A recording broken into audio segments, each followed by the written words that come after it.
Perkenalkan, nama saya Dedas Akbar. Saya Suset Marieta Lombanua. Saya Susi Mariana Siholim. Saya Septiandi Nur Hudaya. Dari kelompok 2 dalam tugas mata kuliah praktikum pengolahan bahan galian jurusan Teknik Pertambangan angkatan 2018 Universitas Bangka Belitung. Di sini kami akan menjelaskan tentang alat-alat yang ada di laboratorium pengolahan bahan galian. Selamat menyaksikan. Di sini saya akan menjelaskan tentang mesin hammer mill, yang dimana banyak penjelasan yang menyimpulkan bahwa hammer mill merupakan aplikasi dari gaya pukul atau impact force. Pada dasarnya prinsip dan cara kerjanya dari mesin penempung hammer mill adalah rotor dengan kecepatan tinggi dan memutar palu-palu memukul di sepanjang irisannya hingga menghancurkan bahan apa aja yang dimasukkan ke dalam. Contoh, di sini adalah tempat untuk memasukkan bahan seperti batu yang kemudian dimasukkan ke dalam, kemudian dihancurkan hingga berkeping-keping. Di mana di dalam alat ini terdapat bahan penghalus yang disebut juga rotor, yang dimana alat penggerak ini dilakukan oleh mesin. Mesin ini digunakan sebagai penggerak, sebagai rotor yang di dalamnya, yang dimana langsung digiling hingga halus, yang lalu kemudian bertumpukan dengan dinding palu akan sesama bahan, dan bahan yang dimasukkan di sana akan hancur berkeping-keping. Akibatnya akan terjadi pemecahan bahan, dan proses ini bergantung terus hingga didapatkan bahan yang didapat lolos dari saringan di bagian bawah alat. Jadi selain gaya pukul, dapat juga menjadi sedikit gaya sobek yang bisa menghancurkan. Baiklah, saya di sini akan menjelaskan tentang rotary sample divider. Rotary sample divider ini merupakan salah satu alat untuk kebutuhan uji laboratorium preparasi tambang yang berfungsi untuk memisahkan material berdasarkan ketebalan dari material sendiri.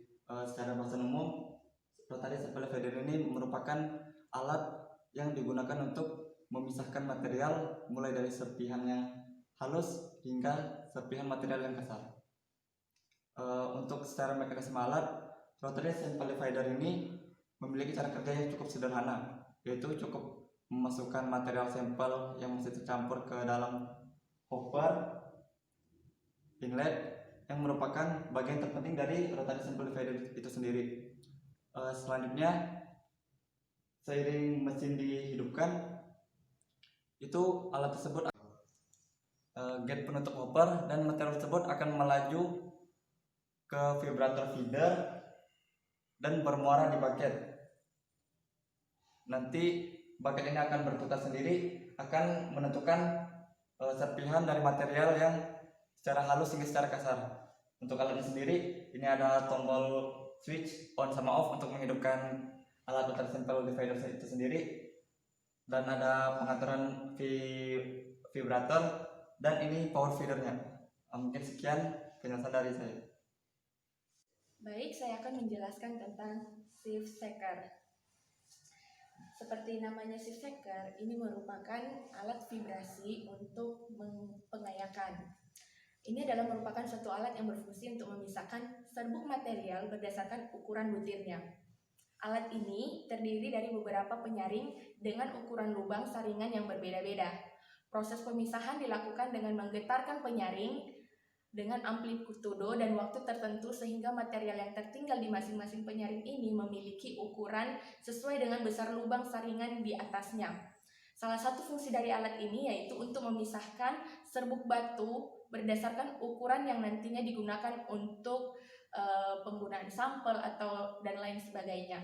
Seperti kita lihat, ini merupakan shift shakernya dengan ukuran saringan 60 mes, 80 mes, 100 mes, dan 120 mes. Sebenarnya untuk komplitnya di sini ada yang lebih ukuran partikel yang lebih kecil lagi, namun yang tersedia di laboratorium teknik pertambangan Universitas Bangka Belitung mulai dari 60 mes sampai 120 mes. Sekian presentasi. Baiklah, di sini saya akan menjelaskan alat geocruiser. Crusher sendiri merupakan suatu mesin atau alat yang seringkali digunakan pada industri pertambangan. Nah, crusher ini merupakan salah satu peralatan penggunaan penghancuran pada tahap pertama dan tahap kedua. Nah, jaw crusher ini merupakan sebuah alat penghancur yang konstruksinya sangat sederhana. Dengan tenaga yang besar, mampu menghancurkan hingga ukuran batu kira-kira 20 sampai 60 cm dengan kapasitas antara 10 sampai 200 T/H. Jaw crusher sendiri merupakan alat penghancur mineral, misalnya batuan. Nah, batuan yang akan dipecah dimasukkan melalui feed opening. Nah, batu yang akan dihancurkan dimasukkan melalui feed opening yang digerakkan oleh flywheel yang sumber penggeraknya adalah motor listrik. Nah, batu tadi dihancurkan oleh kedua buah rahang jaw crushernya sendiri. Nah, batu yang dimasukkan dan telah dihancurkan akan dikeluarkan melalui discharge opening. Sekian tentang penjelasan jaw crusher. Terima kasih. Sekian pemaparan dari kelompok kami. Apabila kami ada salah kata, kami mohon maaf dan semoga video kami bermanfaat. Akhir kata kami ucapkan Terima kasih.